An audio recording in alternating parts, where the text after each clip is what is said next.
Anton Chekhov, जिनकी कहानी आज हम लोग पढ़ रहे हैं, ए मैरिज प्रपोजल, जिसके बारे में मैंने पहले भी आप लोगों से कह दिया था कि इसकी शॉर्ट वीडियो आपको भेजी जाएगी।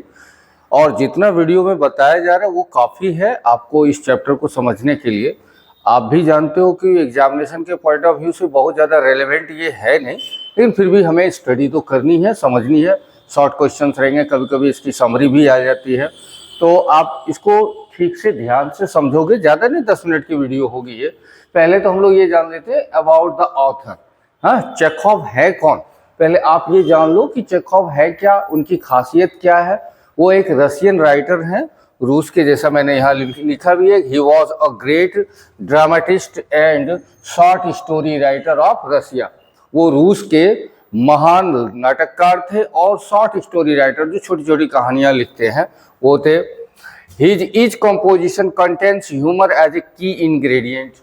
उनके प्रत्येक रचना में ह्यूमर होती ही है। यद्यपि कई रचनाएं ऐसी हैं जो बड़ी क्या कह सकते हो उसको, दुखद भाव के साथ है, उसमें दुख का सम्मिश्रण है, लेकिन उन दुखों के बावजूद कहीं ना कहीं लेखक के कलम में वो दम है, वो हास्य को ढूंढ ही लेता है।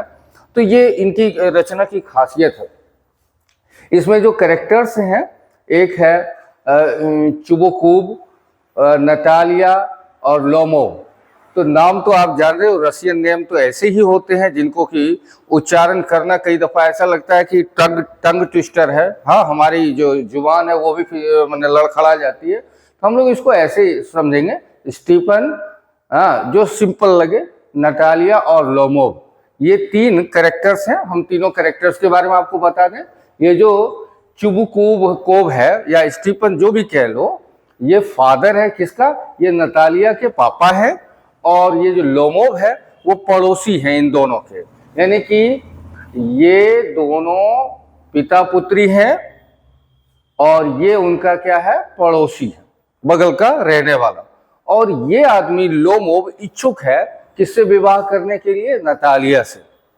इस संदर्भ में वह इसके घर आता है, स्टीफन के यहाँ। ये सारी चीज़ें कहानी में धीरे धीरे मूव करती है और हम सारे लोग उसको जानते हैं इंटरेस्ट के साथ। बहुत मज़ा आता है। एक नाटक है, बहुत ज़बरदस्त नाटक है। लेकिन एक स्पेशल फीचर मैं आपको बता दूं लोमोव के बारे में। He is a hypochondriac and let me explain who the hypochondriac, who are called hypochondriac. Hypochondriac are those people who go through an anxiety disorder in which people think that they have some kind of illness in their body, although this is only their misconception. ये जो hypochondriac वैसे लोगों को कहते हैं जिनको कि मानसिक रोग हो गया हो, जिनके दिमाग में एक बात बैठ जाती है कि मेरे शरीर में कोई ना कोई प्रॉब्लम है, कोई ना कोई बीमारी है, यद्यपि उन्हें कोई प्रॉब्लम नहीं होती। वो 14 डॉक्टर से जाकर के दिखवा लेते हैं, ढेर सारे रिपोर्ट कलेक्ट कर लेते हैं, लेकिन उन्हें समस्या के नाम पर कुछ भी समस्या नहीं होती। तो यही चीज है किसके बारे में, लोमोव के बारे में। लोमोव एक अनोखा कैरेक्टर है। छोटी छोटी घटनाओं पर वो अपना जो जो टेम्पर है वो लूज कर जाता है। कई दफा वो पैनिक हो जाता है, घबरा जाता है। पूरी कहानी में ही हम लोग इसको देखेंगे, कि इसको समझेंगे, और कहानी इस तरह से मजेदार ढंग से आगे बढ़ती है। यहाँ पर चेखव लिखते हैं, ये लड़का यानी लोमोव, लड़का नहीं, उम्र दराज है, 38-39 साल का है। ये किसके यहाँ जाता है, नतालिया, हाँ, या चुबुकोव को यहाँ जाता है। और वहां जाता है इस पर्पज से कि मैं नतालिया के सामने अपने विवाह का प्रस्ताव रखूंगा। ये दोनों कुछ देर के लिए मिलते हैं, फिर नतालिया आती है। लोमोव और नतालिया के बीच में वार्तालाप होती है। वार्तालाप के क्रम में ही इन दोनों के बीच में एक जमीन की चर्चा चलती है, और उस जमीन का नाम है ऑक्स मीडोज, जो लोमोव के अनुसार उनका खानदानी जमीन है। लेकिन उस पर कौन लोग काम कर रहे हैं, ये नतालिया के परिवार के लोगों को दखल है, कब्जा है। और ये केवल इसलिए है कि लोमोव के माने दादा परदादा ने नतालिया के दादा परदादा के नौकर चाकर को काम उम करने के एवज पर उसको छोड़ दिया था। जैसा आप जानते हो कि रूस दुनिया का सबसे विशाल देश है क्षेत्रफल के मामले में, और आबादी बहुत कम है, तो इस हिसाब से एक एक आदमी के पास बहुत जमीन होती है। तो इनके पास भी एक बड़ा सा इलाका ही है, और वो कहता है कौन, लोमोव, कि मैंने नतालिया के खानदान को ही बहुत पीछे वाली पीढ़ी में ही इसको छोड़ दिया गया। इस बात को लेकर के नतालिया नाराज होती है, दोनों के बीच में बहस होती है। नतालिया कहती है कि नहीं, वो तो हमारे पीढ़ीगत जमीन है। उस पर लोमोव कहता है कि मैं इसको कोर्ट में भी साबित कर सकता हूं कि ये जमीन अभी भी हमारे, ये कागजन, उसके कागजात हमारे पास हैं। इन दोनों के बीच में ये बहस चल ही रहा है कि तब तक में एंट्री फिर से होती है, स्टेफन या जिसको चुबुकोव जो भी कहो, उनकी एंट्री होती है, और उस एंट्री में वो भी दखल देते हैं और वो भी दावा ठोकते हैं कि नहीं, वो जमीन तो हकीकत में हम लोगों की ही है। इसको लेकर के लोमोव और उन दोनों बाप बेटी के बीच में बहुत ज्यादा मैंने क्या होता है, संघर्ष होता है। संघर्ष क्या, हाथापाई नहीं होती, द्वंद्व नहीं होता है, दोनों के बीच में मौखिक विभेद होते हैं। नतीजा ये होता है कि लोमोव थरथराने लगता है, कांपने लगता है, ऐसा दिखाने लगता है जैसे अब उसकी जान ही चली जाएगी, उसका गला सूख रहा है। ये करते हुए और फिर गुस्सा करके पैर पटकते हुए वो चला जाता है। जब निकलता है तो इसी बीच में स्टीफन अपनी बेटी नतालिया के पास ये जिक्र, क्योंकि इसके पहले स्टीफन ने ये जिक्र ही नहीं किया था कि लोमोव आया क्यों था, क्योंकि कुछ देर स्टीफन और लोमोव के बीच में वार्तालाप हुई थी और उसमें लोमोव ने खुल करके कह दिया था कि मैं यहाँ आया हूँ नतालिया के सामने अपने विवाह प्रस्ताव रखने के लिए। तो ये स्टीफन ने अपनी बेटी नतालिया को भेज दिया, और बात के क्रम में ही बात इतनी बिगड़ी कि दोनों में विच्छेद हो गया। विच्छेद माने दोनों लड़ाई कर लिए।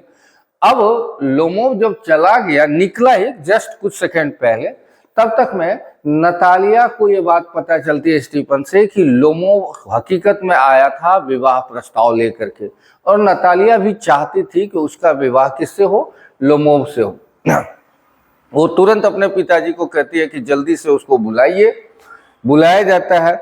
बुलाने के बाद लोमोव और वो दोनों फिर वो कहते हैं हाँ ठीक है, ये मेरी गलती है, आपका कहना भी बिल्कुल सही है। हाँ, नतालिया स्वीकार करते वो जमीन आप ही की है। फिर लोमोव कहते हैं नहीं, मुझे जमीन लेना नहीं है, मुझे जमीन का कोई ये नहीं, भगवान की कृपा से मेरे पास बहुत जमीन है, मुझे लेना भी नहीं। केवल एक सैद्धांतिक तौर पर मैं ये कहना चाह रहा था कि आप लोग मानो कि वो जमीन हमारी है, हमारे खानदान की है, बाकी जमीन आप लोग कर रहे हो, उसमें उपज कर रहे हो या जो भी कर रहे हो, घास पैदा कर रहे हो, जो भी कर रहे हो, उससे हमें कोई लेना देना नहीं, कभी हम लोग दावा भी नहीं ठोकने वाले। फिर इन दोनों के बीच में बहुत ही शांति प्रस्ताव। इसी क्रम में ये जो लोमोव है अपने कुत्ते का जिक्र कर देता है, और उसके कुत्ते का नाम क्या है, गेस। उसके कुत्ते का नाम है गेस। वो कहता है कि मेरा गेस बहुत ही तगड़ा ब्रीड का कुत्ता है, बहुत ताकतवर है, बहुत, मैंने उसकी बहुत सारी खूबियां गिनाता है, और कहता है कि हमने उसको कितने में खरीदा है, 125 रूबल में। जैसा आप सब लोगों को मालूम है कि रूस की मुद्रा का नाम रूबल है, तो 125 रूबल में हमने किसको खरीदा है, गेस को। तो नतालिया कहती है no, you have overpaid for that dog because that dog must not be of that much money, कि आपने शायद उस डॉग का ज्यादा कीमत चुका दिया है, क्योंकि उस डॉग की उतनी कीमत होनी नहीं चाहिए थी, क्योंकि आपके डॉग से मेरा जो डॉग है कौन, लीप, वह सुपीरियर है, बेहतर है। यद्यपि हमने लीप के लिए कितने रूबल्स खर्चे किए हैं, 85 रूबल्स, मात्र 85 रूबल्स खर्च किए हैं, और आपने तो 125 रूबल्स खर्च कर दिए, उतने में खरीदा है। अब इन दोनों के बीच में यही बात को लेकर बहस होती है कि बेहतर डॉग कौन है, कौन, गेस या फिर लीप। जहां लोमोव अड़ा हुआ है कि मेरा गेस तुम्हारे लीप से बेहतर, वहीं अड़ी हुई है कौन, नतालिया, कि मेरा लीप आपके लोमोव से गेस से अच्छा है। ये सारी चीजें हो रही है इन दोनों के बीच में बहस। तब तक में फिर से कौन आ जाते हैं, स्टीफन, और वो भी कुल मिलाकर के अपने बेटी के पक्ष में ही बोलते हैं। कि नहीं, ये मैं मानता हूं कि आपका जो डॉग है, कौन, गेस, उसकी ब्रीड बेहतर है, ताकतवर है, स्ट्रांग उसके पंजे हैं, पैर हैं, सब कुछ अच्छा है, लेकिन अब वो बूढ़ा हो चला है और उसका जो जबड़ा है वो छोटा सा है, अजीब सा वो दिखता है। मैंने कुल मिलाकर के घुमा फिरा करके लोमोव को स्टीफन भी ये साबित करने की कोशिश कर रहा है कि आपका डॉग उतना बेहतर नहीं जितना। अब फिर दोनों के बीच में बहस होती है। लोमोव ऐसा लगता है पूरा परेशान हो जाता है, वो कहता है बेहोश टाइप का हो जाता है, गिर जाता है। अब ये दोनों बाप बेटी परेशान होते हैं कि कहीं ये मर तो नहीं गया, फिर उसको छींटे लगाए जाते हैं पानी के, फिर वो उठता है, वो जाने लगता है, फिर दोनों में पता नहीं क्यों फिर सुलह मशवरा हो जाता है, शांत होते हैं। लास्ट में स्टीफन भी कहता है कि आप लोग एक दूसरे के लिए ही बने हो, क्योंकि दोनों का स्वभाव ऐसा है कि आप दोनों अलग भी नहीं रहोगे और मिलोगे भी नहीं। अजीब सी जोड़ी है आप लोगों की, और लास्ट में वो भी सरेंडर कर जाता है। यही टोटल कहानी है मैरिज प्रपोजल की। मैरिज प्रपोजल की हिंदी हुई, प्रपोजल मतलब तो आप जानते हो प्रस्ताव होता है, एक विवाह का प्रस्ताव। इतना सही, ज्यादा हम लोगों को इस कहानी को लेकर के ये नहीं करना है, केवल इस स्टोरी को केवल इतना जानो, दो चार चीजों को जानो। कुत्ते का नाम दोनों का अलग अलग है, कैरेक्टर्स जान लो, बस इतना काफी है। और थोड़ा बहुत अगर कुछ क्वेश्चन आंसर रहेगा तो जितनी मैंने स्टोरी आपको सुनाई है उससे ही रिलेटेड रहेगा, and you are capable enough to write the answers in your own way. I am 100% sure about that, and thanks all of you for watching this video.